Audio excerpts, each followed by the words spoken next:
buyers?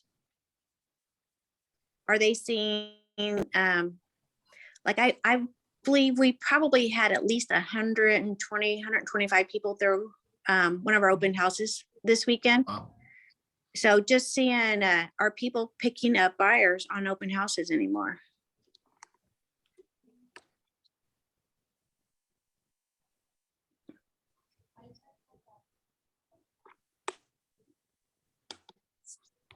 Anyone? No one's doing open houses? Lisa, Oh, go ahead. No, go ahead. I've done a lot of open houses, and I was part of the big ones this weekend. I probably visited with over 100 people, and most of them were there with their agents. Okay. Yeah, I've done that a few times. Gone to see the house that they're interested in during an open house. Most of the time I didn't know there was an open house going on. So I just, scheduled it when they said they wanted to see it, but. And it just happened to be an open house at the time. Got it. Yeah. Okay.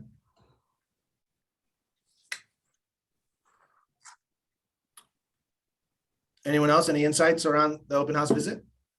I'll also share that others on my team have been doing a lot of open houses over the last couple months, especially some of the newer agents on the team. They've had positive feedback about their interactions and getting contact information, but I haven't heard them say anything about converting any of them yet. But I know that they are getting a good number of contacts from those open houses. Okay. So how do you handle when there's that many people coming to an open house? I mean, because that would be pretty, I feel like, overwhelming. And I don't want to try to make this all about open houses. And yet, if there's some opportunity in here, that's a lot of people coming through an open house. So as an agent, that could be very overwhelming. So what are some good things that people do to make sure that you're able to interact and try to zoom in on the ones that don't have an agent?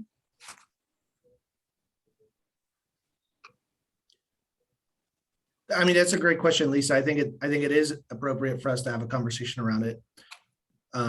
Being that if you're going to be doing an open house, you could get completely a line of people, right? Like, so what are some of the systems that you can put in place to connect with and capture as many as possible? What are some value adds that you can offer, and what are some ways that you can, reach out and, honor agency and also make sure that you're providing value for everybody coming through the door?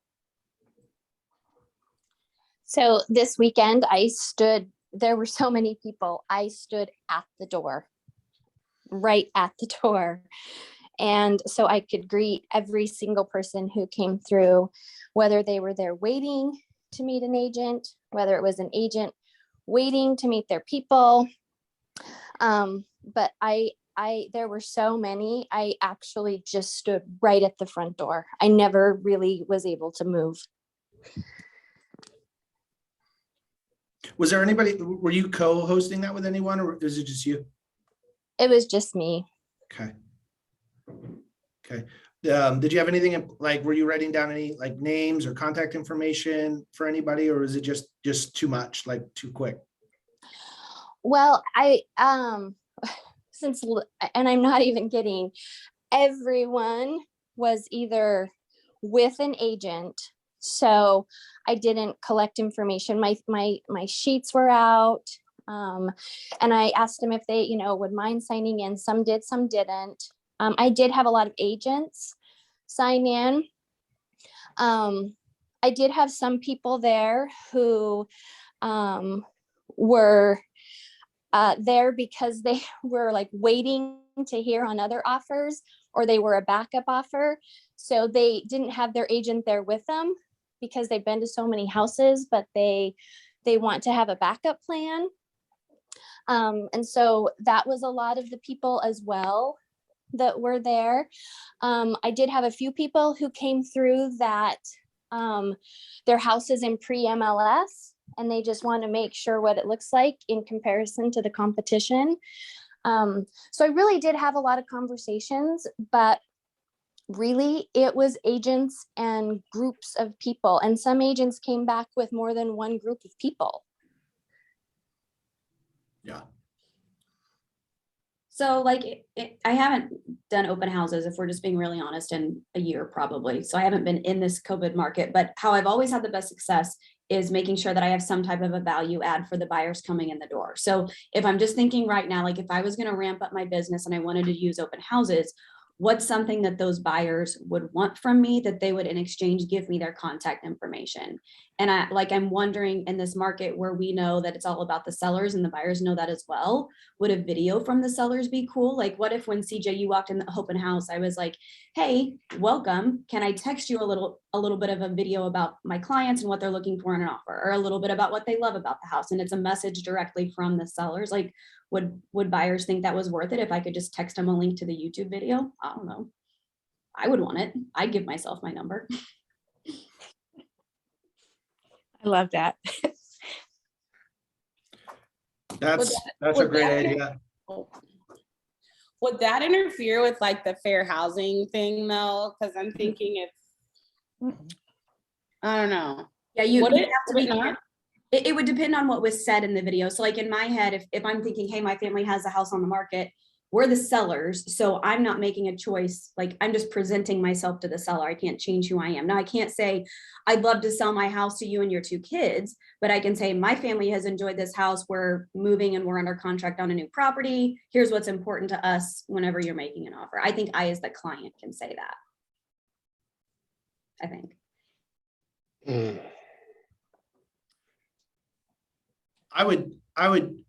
I'd probably want to, yeah, I think the walkthrough or the feature video is valid. I'd probably want it to be me. You as the agent? Yeah. And so then they're building rapport with you, because a lot of people walk through the door and say they have an agent. And yet if you give them a video and you're just like super chill and they can vibe with you on this video, they may be able to, they may want to reach back out to you and say, hey, I really like the video. Can you tell me more? Do you have any more information? Or, oh yeah, by the way, yeah, all right, we can't get a hold of our agent. We never sign anything. You know, I don't know. I'm looking at what's another way that I can connect with everyone that comes through the door. Just one more step, possibly. I love the idea of the seller video too. And yet I think I'd want to be the one that gets in that spot. But here's the thing. There's no right way. Like, do one or the other, test it, see what works, and then do more of that, right? Or how about a recorded video on, here's how my clients are winning offers. I mean, it's whatever's going to be of value to the buyer walking in the door. And right now it's not, there's a lot of things it's not. We just have to figure out what it is. Yeah, you could have it. You could have a promo video of like, what are some of the ways that you can structure your offer to be competitive in this market? Even somebody if it's your listing and somebody's coming through the open house and you're coaching the buyers on what it's going to take to win with your seller, like, are you doing a fiduciary for your seller? I think so, especially if you're giving them like 10 or 15 things to make it easy for your seller. Like a lot of buyers are coming in, they're still doing inspections, but it's non-contingent, you know, and et cetera. And then talk to your lender about this, and this. And these are the types of loan products that, you know, the seller's looking for. I don't know, whatever your 14 point, 13 point, 7 point buyer winning checklist looks like. Share it with the buyers that are coming through. And even if they don't get that one, they're like, hey, we really liked your checklist. Like, can you tell us more? Absolutely. When's a good time to visit? These are great. And here's what I would do. You know, like you can go to like Office Depot or anywhere, and you know how you have like those plastic like form holders. You can create a QR code that goes right to that video. And you can even set it up where you can go onto a Google Doc and create a quick like name, email, phone number. And then when they submit it, it immediately goes to the video or immediately goes to the download or immediately goes to whatever. And now you got a little bit of a lead capture squeeze page. And I'd put those all through the house. I'd put like 5 or 6 of them and put them like in the kitchen, in the dining room, in the bathrooms, where everyone's looking. like in prominent places, like, hey, scan here for a quick walkthrough or some more information about the property. Scan here for the 16 ways that buyers are competing and winning in this market. You know, are you frustrated in this market? Here's some tips. Scan here real quick. Maybe an opportunity to capture some data while you're at the front door. While you're at the front door and yet your marketing is working for you inside. You think there's another way to look at this and maybe switching the mindset up instead of looking for buyers, looking for sellers and Well, aggressively? a lot of the Well, buyers are sellers. Yeah, well, and like, okay, so take the time and go hit up the neighbors the day before and 2 days before and give them a private, hey, 2 hours, an hour before this open house starts, neighbors only, gonna have this, this, and this for you. And then I will have 10 steps for when you are ready of how to, you know, how to get you what these people are gonna get. I'll keep you in the loop. They'll be quick to give you their information if you promise to let them know what it's sold for. Yeah, Neighbors Exclusive Open is a powerful tool. Because everybody wants to see it. Everyone in the neighborhood wants to see. They want to look in and see how their house matches up to that house, and based on what it lists and sells for, like everybody wants to know.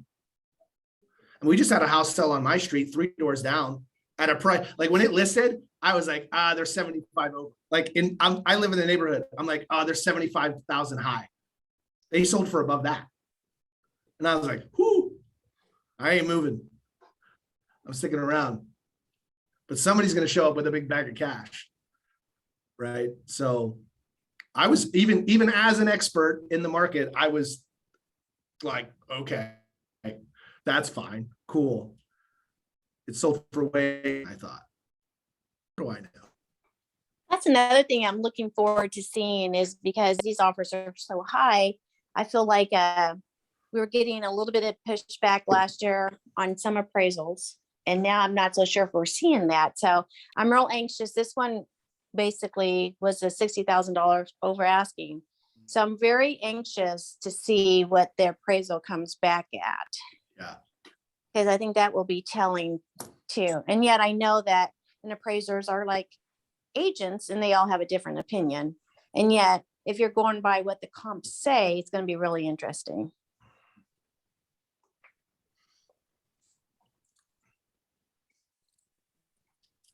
So are there any questions on like how to set up some of these things? How to do these videos, where to host them, where to post them, how to get people to click and download? Has anyone ever done like a Google form or a Google sheet, or, you know, or a squeeze page, or just even going straight to the video? Maybe on our next call, we do like a really quick tutorial on how to do something like that and how to post it and how to print it out and take it with you, and how to, so would that be a value of creating a very quick lead capture mechanism for open houses? And even, you know, you could even put on the back of your business card a QR code of like, and you can have 2 QR codes, low inventory sellers tips, and then low inventory buyer success strategies. And you can put that on the back of your business card, those 2 QR codes. And if it sends it to 2 like really good educational videos for people to get in touch with you, that may be a great opportunity.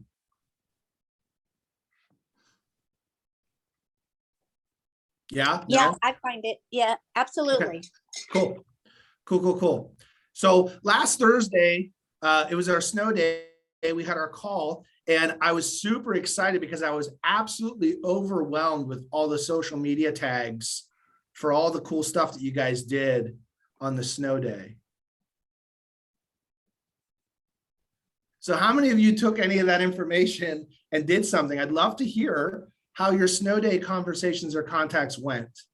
I'm curious, because there was a lot of energy. I just want to see if that energy translated into execution. And then I'm going to leave you with something to ponder here this week. So who actually took action, even if it was messy or unpolished, that could share something? I kind of took half action. I just reached out to people in like the snow removal business, and I made 10 contacts from that. But did I share that with my database? No. Okay. So Candace, first of all, I so appreciate you. You're always stepping up and talking, and I appreciate that. That's huge. And I'm gonna say that's not half action. You took action, yet you still had an opportunity to move it forward. So first off, I honor that. Congratulations for doing something, right? You took the first step. And that's the most important part, right? And then the next part is like, you got to ask yourself, okay, what held you back from sharing that value to the people that you care about? Right. And I think many of us have something around that. Right. So like, what stopped you from sharing that value to the people that you care about most? And I'm not asking you to answer that right now. We have to answer that question for ourselves. Like, what holds us back from connecting with and providing value to our people, right? Like, if we just break it down logically, it was a snow day, you found snow removal people. And so what are we worried about if we call somebody, check in with them and say, hey, by the way, do you need any help with snow removal? I've got several vendors. And they say, no. How dare you offer me any help? You horribly gifting person, you. Like, how dare you try to help me today on my snow day? Why would you call and ask me if I need anything? You nice person. I wasn't ready for your niceness today. Hang up now. Do you see how ridiculous that sounds? So what's holding us back? What are you afraid of is what I'm asking. Right? So really quickly, I want to share with you just something to consider as we move forward in this market, right? And I did a post on this on our Agent Inferno page. I did a quick little video last Wednesday on our Wisdom Wednesday, and I shared the 3 different types of students or participants in anything that we do, whether it's this call, a class, or otherwise. And the 3 different ways that we show up to any kind of training is we're either a prisoner, a vacationer, or an explorer. And the thing is, the prisoner has to, like, the prisoner's there because someone told them to, because that's an expectation on our team, or my rainmaker's making me. And so I'm going to come on the call. I'm always going to be on mute. My video is going to be off. I'm probably checking email. I don't really care what you say or what's talked about. I have to be here or I get in trouble. My admin's watching, whatever that is, right? That's the prisoner. And I'm going to challenge you that if you're here as a prisoner, just go ahead and do what you're doing. Like, you don't have to log in. If you feel like you just have to be here because someone's making you, just go do your emails. Like, go and connect with somebody instead. It's okay. You're not going to hurt any of our feelings, right? The last thing that we want is to force anybody to be here or any training, right? And the second is the vacationer. The vacationer is there because it's an escape from what they should be doing right now. And it's like, well, if I'm not on the call, then I'm supposed to be lead generating, and I don't really want to lead generate. I don't like lead generating. So if I'm on the call, I'm at least doing real estate activities. And it's kind of fun to feel like I'm doing something. I'm surrounded by these people that are talking about lead generation, and it's almost like lead generation. And then as soon as the call's over, nothing changes. And then the last is the explorer. And the explorer is looking for that one nugget, that one piece of information that they're immediately going to take into their business and execute. They have questions. They show up with stuff from this past week. Hey, this is what happened. Here's who's doing what, who says this, who's got this, right? And they engage, and that person is getting the most out of their investment of time, right? So I like to talk about anything that we engage in has an ROI. And a lot of times when we say ROI, we talk about a return on investment, because time's the most valuable commodity that you have. You can't get it back. You can make money, you can't make more time. Once it's been spent, it's done. So when we're on this call, I'm challenging you to invest that time. However, you're not going to get a return on investment. You're going to get a return on your involvement. Jumping on the call is great. I appreciate everybody on the call. And I'm going to challenge you, if you really want to get the most out of this call, take a chance, bring something to the table, turn your camera on, get present, ask questions, take a chance and participate, role play. This is a safe fail environment. This is where you get to practice with one another instead of practicing on your paycheck. And so I'm going to challenge you, if you've been on vacation for a while, to escape lead generation. I'm going to ask you, like, look for the gold. Look for that new territory. Look for that new area of your lead generation in your business that you can uncover and unlock to really make an impact and move the needle in your business and in your relationships. Because you don't get this time back. And I appreciate everybody that's on. However, if you're a prisoner,